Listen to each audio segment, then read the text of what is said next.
So are you looking to buy a foreclosure in North Carolina and have no clue where to go, how to find one, and everything else, and you just feel overwhelmed? Well, I am here to help you out. My name is Dustin Owens. I'm the owner of Mantle Realty, and I bought a bunch of them. So let's dig in. First off, if you want to buy a foreclosure in North Carolina, we do a lot of things different. I know, it's surprising. The South does a lot of things different, but listen up because it's not the same whether you're from South Carolina, Virginia, California, New York, wherever. We do it all differently. The very first thing you need to do is there is a notice of sale that is hanging on a bunch of clipboards inside of the courthouse. Yes, they are still in the ice age of putting things up on clipboards and not having everything online. Some courthouses you can go to, you can find it online, or attorneys that are handling the court sales can show you. But there is a notice of sale board when you walk into a courthouse. So when you first walk into the courthouse, you can ask any of the courthouse staff, or you can ask the sheriffs that are running the metal detectors, hey, where is the notice of sales? There is a board somewhere sitting around there, and it looks a lot like a bunch of clipboards with a bunch of papers tacked onto it. And it's gonna have every single notice of sale inside of that county that is going on right then. Every property has to be noticed for 21 days at least. Most properties go way longer than 21 days. So don't freak out if you get a notice of sale and you're just trying to figure out how this foreclosure process works to save your own property. So whenever you look at that, what are you looking for? You're looking to see what the property address is, who owns the property, things like that, so you can write it down. Quick tip, you might want to call the courthouse first and see if you can actually take a cell phone inside of the courthouse to take pictures. Most of them won't let you. I know, it sucks. So then you got to do everything by hand. So you go, you find the property that you're looking for, and then you say, oh, I see that this attorney is the substitute trustee, meaning that the bank has hired this law firm out to do the whole running of the sale of the property. There's usually 3 or 4 big name companies that are in your state or area that are going to run it. So after you find the property that you might be interested in buying, you want to look at it and say, okay, who is the substitute trustee? And what's a substitute trustee? Well, guess what? That is the attorney's office that's actually handling the whole foreclosure sale for the bank that this buyer has not made their payments off of. Usually it's 3 or 4 big companies in the area, and great news is they actually have websites. So even though the county might not have everything updated online, most of these big foreclosure companies do. If it's a smaller company that's handling it, you might not be so lucky. But you can go to their website and type in,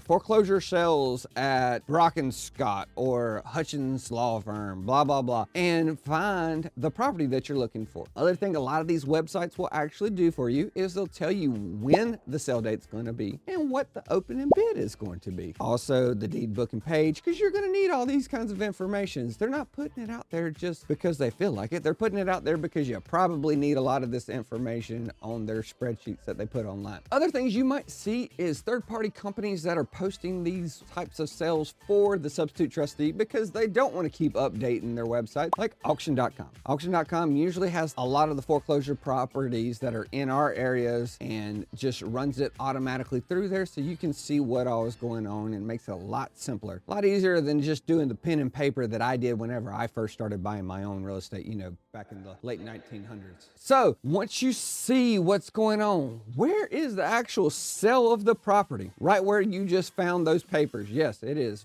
very odd to see a guy holding a notebook and he literally reads all those pages off and auctions off the property. It is not one bidder, 2 bidder, 3, 5, 6, 8, 10. No, it is not like that. It's literally a bunch of old dudes standing around there waiting to bid on these properties. Now, when the bid starts at the sale date, you can go up by whatever amount that you actually want to. So if the opening bid on a property is $250,000, you can go $251,000. You can go up whatever dollar you want to.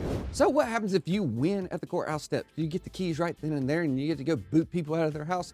No, absolutely not. North Carolina, this is one of the major things that we do different that a lot of people don't understand. We have what is called the 10-day upset bid period. So you are the high bidder of this property. You bid $1 more than the bank. Let's just pretend like it right now. And so what do you have to do? Well, you're going to have to tell that substitute trustee whose name you want to be on the deed, your information, and you have to bring them a certified check for the amount of 5% of the purchase price or $750, whichever one's greater. So that being said, you might want to bring your certified check for the max amount that you are willing to go up to versus you having to go run back to the bank, get a new certified check, or go get extra money, things like that. They will take it off the purchase price at the end of the day.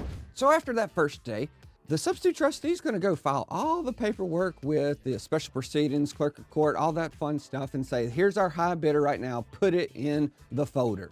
And there's going to be a folder in the special proceedings rooms, and you're going to open it up and you're going to see, okay, here's property 123 on Main Street, and here's the high bidder, and here's the last day to bid, here's the next upset bid period.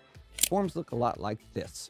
So you can see right here that you've got this 10-day window. Well, what does that mean? It's not like eBay. It's not 10-day auction. It is a 10-day upset bid period. So if somebody wants to come back in and bid over the top of you, like I used to, I was a lazy one, they have to upset your bid by $5,000. So let's just say you bid $100,000 on a property. Joe Schmo is going to have to come in and beat my price by 5%. This can go on and go on and go on depending on how much equity is actually in a property. You don't have to go up just 5%. You can go up whatever amount you want to, over 5%, that is. So if you are the high bidder at the end of that 10-day, and if the 10-day ends on a weekend, guess what? Monday is the next day. It's got to go all the way through the Monday. It doesn't end on Sundays. So after you're the winner of that 10-day bid, then you're going to get a notice to complete the sale from the substitute trustee. Now, the substitute trustee is not going to close the property for you. They're going to prepare their own deed and send it to your attorney.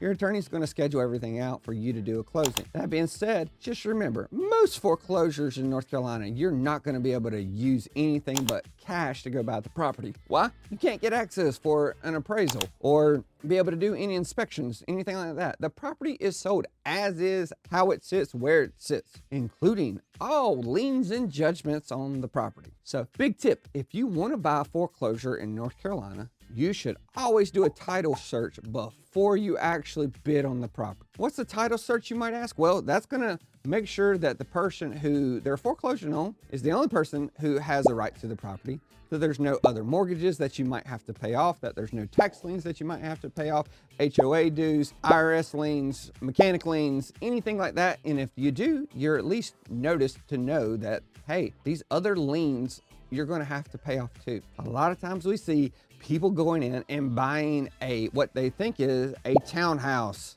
really cheap on the foreclosure sites. It's not. You're paying the HOA dues, and guess what?